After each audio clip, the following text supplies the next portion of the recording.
मेरा Bolero facelift का price बता देता हूँ। सो ये स्टार्ट होती है फ्रॉम 7.99 लाख और आज अपने पास ये टॉप एंड वेरिएंट है। इसका प्राइस है 9.69 लाख एक्स शोरूम। अब महिंद्रा आपको यहाँ पे क्या क्या देने वाला है उसके बारे में बात करते हैं। सबसे पहले इन दिस ब्लैक कलर ये गाड़ी एकदम माफिया, एकदम गैंगस्टर, मतलब इतनी बढ़िया दिख रही है। व्हाइट कलर में भी बढ़िया दिखती थी, but in this black colour proper mafia feel है। ये गाड़ी ऐसी दिख रही है जिसको शायद जी वैगन वाला भी रुक के सलाम ठोके। ये थोड़ा ज़्यादा हो गया but still you can understand the feeling. अब महिंद्रा ने यहाँ पे क्या क्या अपडेट्स किए हैं उसके बारे में बात करते हैं। सबसे पहले आप इसका फ्रंट देख रहे हैं। अब आपको यहाँ पे ये नई ग्रिल मिलेगी जिसकी वजह से एक फ्रेश फीलिंग है, बिकॉज बोलेरो बहुत टाइम से आ रही है। सो ये जो चेंजेस किए गए हैं उसकी वजह से आपको एक फ्रेशनेस फील होने वाली है। और ये ब्लैक कलर भी नया है, इससे पहले आपको बोलेरो में ब्लैक कलर नहीं मिलता था। सो ये अभी लॉन्च हुआ है। फ्रंट में सबसे पहले अब आपको ये नई वाली ग्रिल मिलेगी विद दीज क्रोम स्लैट्स और यहाँ पे महिंद्रा का एम्बलम भी है। उसके बाद फ्रंट में हैलोजन हेडलाइट है, halogen turn signal, halogen fog lamp भी है। और ये इकलौती गाड़ी है जिसमें आपको मेटल का बम्पर मिलेगा और जो पेडेस्ट्रियन सेफ्टी नॉर्म्स को फुलफिल करती है। सो ये एक बढ़िया चीज़ है। सो प्रॉपर मजबूती है और सेफ्टी पे भी कोई कॉम्प्रोमाइज़ नहीं है। सो वो एक बढ़िया बात है। सो ये था इस गाड़ी का फ्रंट। अब अपन चलते हैं इस गाड़ी के इंजन की तरफ। सो इंजन में आपको क्या ऑप्शन मिल रहा है उसके बारे में बात करते हैं।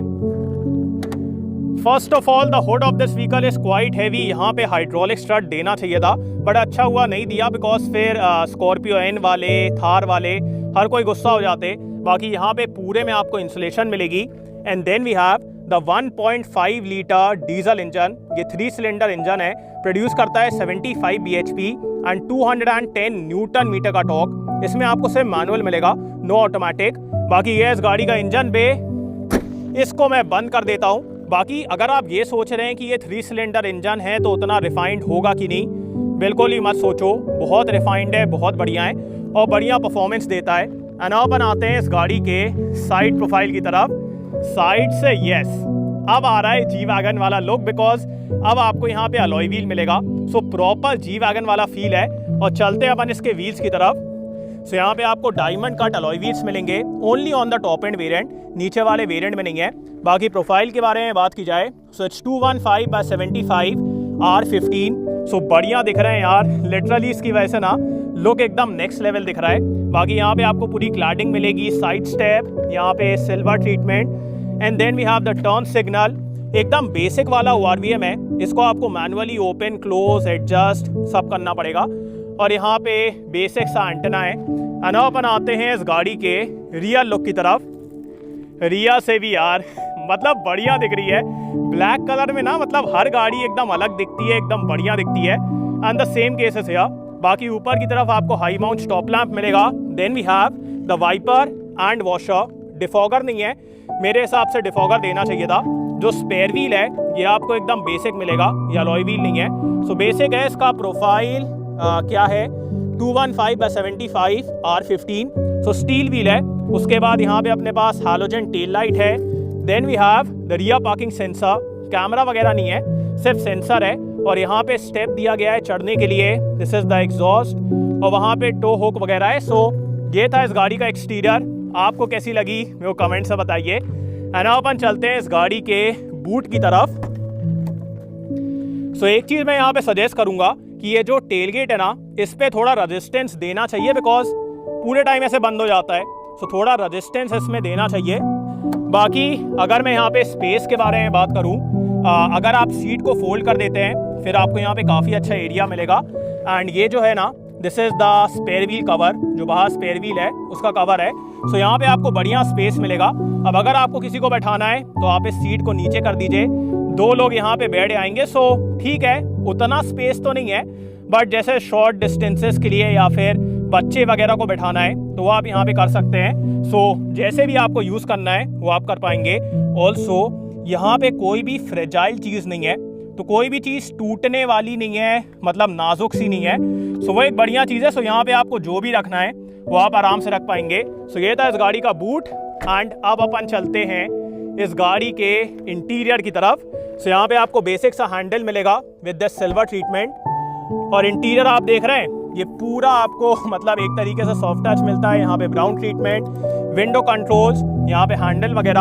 अब आगे वाली सीट मेरी हाइट के हिसाब से एडजस्टेड है। मेरी हाइट है 6 फीट साइड पैसेंजर्स के लिए आपको एडजस्टेबल हेडरेस्ट मिलेगा and also on the top end variant आपको लेदरेट अपहोल्स्ट्री मिलने वाली है। नहीं है मतलब एकदम हल्का सा है, तो उससे कोई दिक्कत वाली बात नहीं है। ऊपर की तरफ फ्रंट में आपको यहाँ पे लाइट मिलेगी, अभी मैं आपको दिखाऊंगा। बाकी glass area and all is very good. Centre में ये सोफे जैसा आर्मरेस्ट भी दिया गया है, सो इसमें कोई कप होल्डर नहीं है बट बढ़िया है, अच्छा सॉफ्ट सा है। सो सीटिंग वगैरह काफ़ी कंफर्टेबल है and with this leatherette upholstery काफ़ी प्रीमियम फील हो रहा है। और अपन चलते हैं आगे की तरफ। सबसे पहले मैं आपको इस गाड़ी का की फॉब दिखा देता हूँ। सो यहाँ पे आपको टिपिकल महिंद्रा का की फॉब मिलेगा जो कि काफ़ी प्रीमियम फील होता है। यहाँ पे महिंद्रा का एम्बलम, उसके बाद क्रोम का यूज़ किया गया है। देन वी हैव फ्लिप की और यहाँ पे lock unlock and follow me. So बढ़िया फील होता है। बाकी दूसरी वाली चाबी में आपको कोई भी कंट्रोल्स वगैरह नहीं मिलेंगे, सो वो एक चीज़ है, और कोई भी रिक्वेस्ट सेंसर वगैरह नहीं है। बाकी स्टार्ट करते हैं इसके डोज से। सो अगेन ये पूरा आपको सॉफ्ट टच मिलेगा। This is hard plastic. Single bottle आप यहाँ पे रख लेंगे जो कि एक बढ़िया बात है। इल्यूमिनेटेड की स्लॉट है, सो नाइट टाइम में आपको होल ढूंढने में कोई दिक्कत नहीं होगी। और यहाँ पे हेडलाइट एडजस्टमेंट, उसके बाद start stop for better fuel economy. Height adjustable driver seat नहीं है बट चलो ठीक है। लेदरेट अपहोल्स्ट्री है। अपन चलते हैं अंदर की तरफ। अब जैसे ही आप इस गाड़ी के अंदर बैठेंगे आपको जो फीलिंग आने वाली है ना, that is on another level, because एकदम पतला सा डैशबोर्ड है। सो आपको आगे की तरफ, साइड की तरफ पूरा दिखता है। उसके बाद पूरा बोनेट विजिबल है, हाई सिटिंग पोजीशन है। सो काफ़ी बढ़िया आपको यहाँ पे फीलिंग आने वाली है। और स्टार्ट करते हैं इसके स्टीयरिंग से। सो बेसिक स्टीयरिंग है, यहाँ पे आपको सिल्वर ट्रीटमेंट मिलेगा। उसके बाद यहाँ पे ऑडियो कंट्रोल्स भी है, ये पहले नहीं आते थे। सो अब आपको यहाँ पे मल्टीमीडिया कंट्रोल्स मिलेंगे। Then we have the headlight control और यहाँ पे वाइपर कंट्रोल्स दिए गए हैं। स्टीयरिंग में आपको कोई भी एडजस्टमेंट वगैरह नहीं मिलने वाला है, सो जैसा है उतने से ही काम चलाइए। बाकी यहाँ पे आपको ये हल्की सी वुडन फिनिश मिलने वाली है। अब बनाते हैं इस गाड़ी के इंस्ट्रूमेंट क्लस्टर की तरफ। सो ये पूरा डिजिटल है। इसके नीचे वाले वेरिएंट और ये टॉप एंड वेरिएंट में आपको ज़्यादा फीचर्स मिलेंगे। इसमें on the base and the second base variant उतने ज़्यादा फीचर नहीं है। सो इसमें क्या क्या है वो मैं आपको बता देता हूँ। सबसे पहले TPMS, इसमें आपको स्पेयर व्हील का भी प्रेशर बताया जाता है जो कि अपन महंगी सी महंगी गाड़ियों में नहीं देखते हैं। सो ये कमाल की चीज़ है। सो आपके पांचों टायर का प्रेशर आपको पता रहेगा।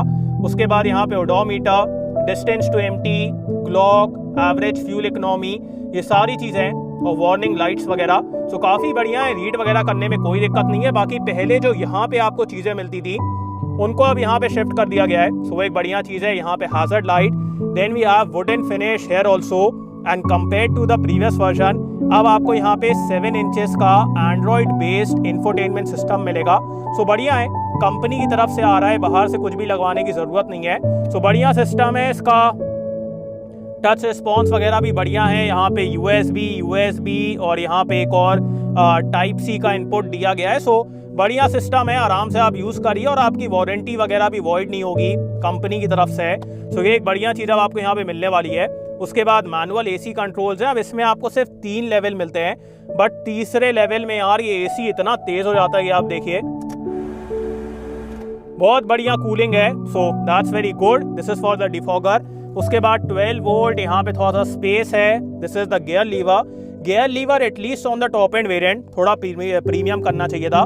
बाकी यहाँ पे मैट के साथ आपको 2 कप होल्डर मिलेंगे। सारे विंडो के कंट्रोल सेंटर में है। यहाँ पे भी आपको थोड़ा सा एरिया मिलेगा। उसके बाद ग्लव बॉक्स के अंदर एकदम थोड़ा सा एरिया है। यहाँ पे मैनुअली डिमिंग IRVM है। उसके बाद इसमें कुछ भी नहीं है और इसकी क्वालिटी एकदम बेसिक फील होती है।